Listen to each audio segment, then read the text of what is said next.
He was always round, the kind of guy everyone knew, but no one really looked up to. He blended in, not in a bad way, just in that quiet, forgettable sort of way. He had potential, sure. But like so many people, he floated. There was something behind his eyes, calm, certain. Like he had been somewhere most people were afraid to go. His posture had changed, the way he carried himself, solid, focused, deliberate. No more aimless energy. No more nervous fidgeting or looking round for approval.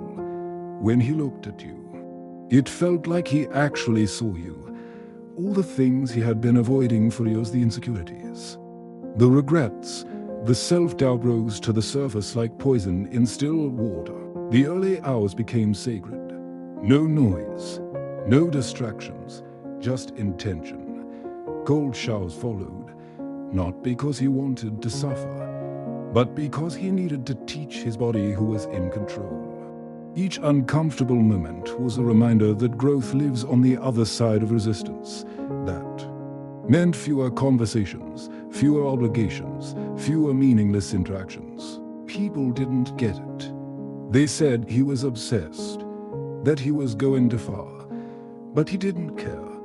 He had spent too many years being available to everyone except himself. That version of him was gone, buried, and what rose from those ashes was a man with vision. There were nights he couldn't sleep, mornings where he questioned everything. You either show up or you don't. You either push through or give up, and every rep, every drop of sweat became a symbol not just of physical strength, but of mental transformation. He trained his mind just as hard. Books replaced binge watching. Reading wasn't a hobby, it was survival. He consumed pages like oxygen, learning from philosophers, warriors, leaders, and thinkers. He wanted to know how great minds worked, how powerful people thought, how broken men rebuilt themselves. Days when the silence felt so loud it nearly broke him, sitting in silence, not for peace, but for mastery. Mastery over emotions, mastery over reaction, mastery over impulse, and slowly things started to shift. His thoughts became clearer, his focus sharper. His inner dialogue, once full of doubt and hesitation, grew stronger, more supportive, more precise. His diet changed, too. He stopped poisoning himself with sugar and comfort food. He learned to eat with intention, to fuel not just his body, but his brain. What he put into his system now mattered. Every bite, every drink, either helped or hurt, and he was done hurting himself. But he stayed with it, because he knew, deep down, that the only way out was through. No shortcuts, no detours. Just the hard path straight through the middle of everything he had been afraid to face. Not just looked, but saw. And in that moment, you realized something profound had happened in the time he was away. Not chasing anything, not running from anything, just existing. Same routines, same conversations, every day slightly different, but ultimately the same. It was a war, a quiet war, invisible to the outside world, but brutal nonetheless, the kind of war only fought in silence. In solitude, where every day demands something from you, where you're forced to confront your weaknesses, your fears, your doubts, and either overcome them or be consumed by them. No ambition, no spark, and then just like that he was gone. He simply unplugged from everything, from distractions, from approval, from the noise. He deleted social media, stopped replying to messages that didn't serve him. He left group chats, skipped parties, and withdrew from the things that once filled his time but never fed his soul. To the world, it looked like he disappeared, but to him, it was the first time he had ever truly arrived.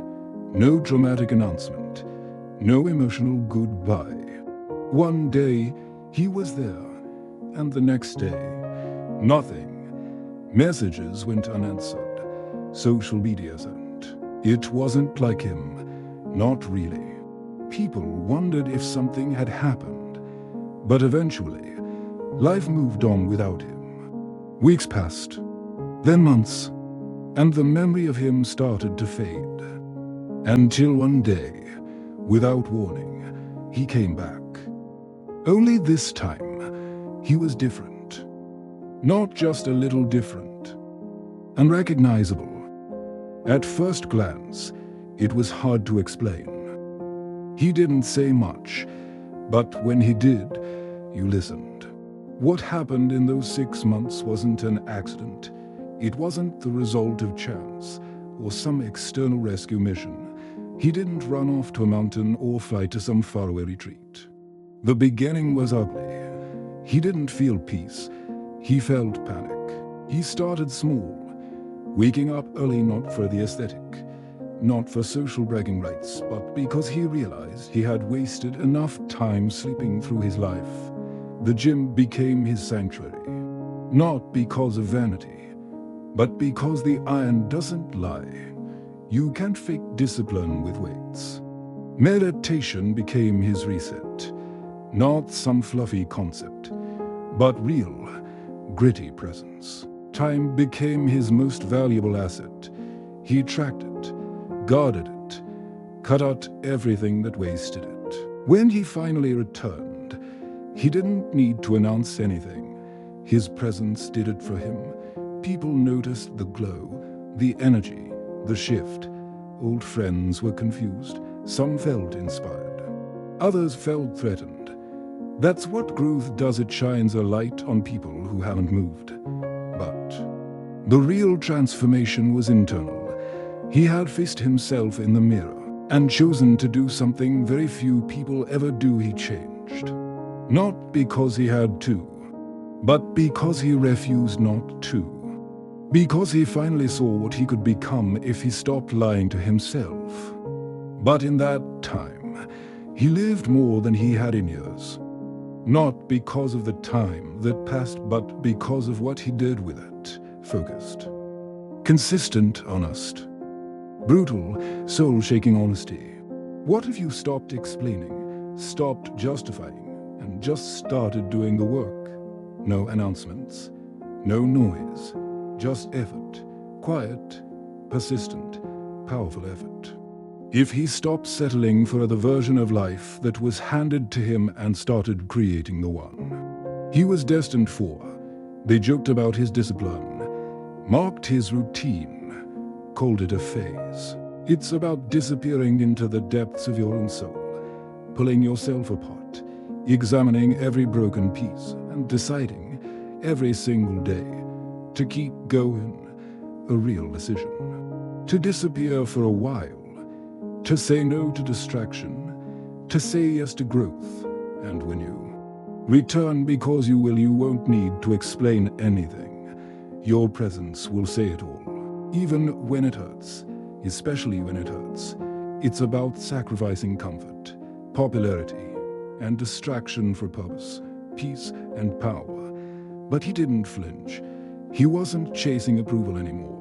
He wasn't playing a role in someone else's story. He was finally writing his own. He didn't come back to impress. He came back to serve, to build, to execute. His words were fewer but heavier. His actions more consistent. His goals no longer wishful thinking, but targets backed by strategy and willpower. Every day was calculated. Not robotic but intentional. Every step connected to something bigger than comfort.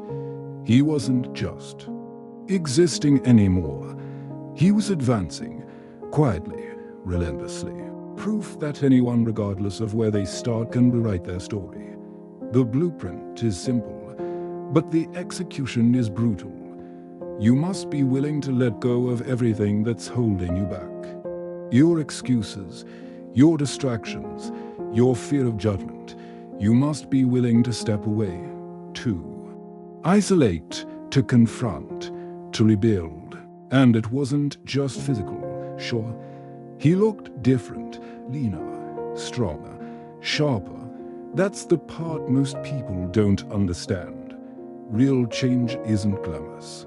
It's not about morning routines or motivational quotes. He disappeared for 6 months, and when he came back, he wasn't just different. He was proof that it's possible.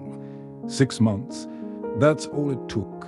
And now, the only question that remains is, what about you? What could you become if you gave yourself 6 months of focused, disciplined, and comfortable growth?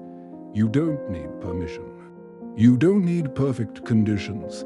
You just need a decision. The choice is yours. Disappear. Work. Return. Unrecognizable.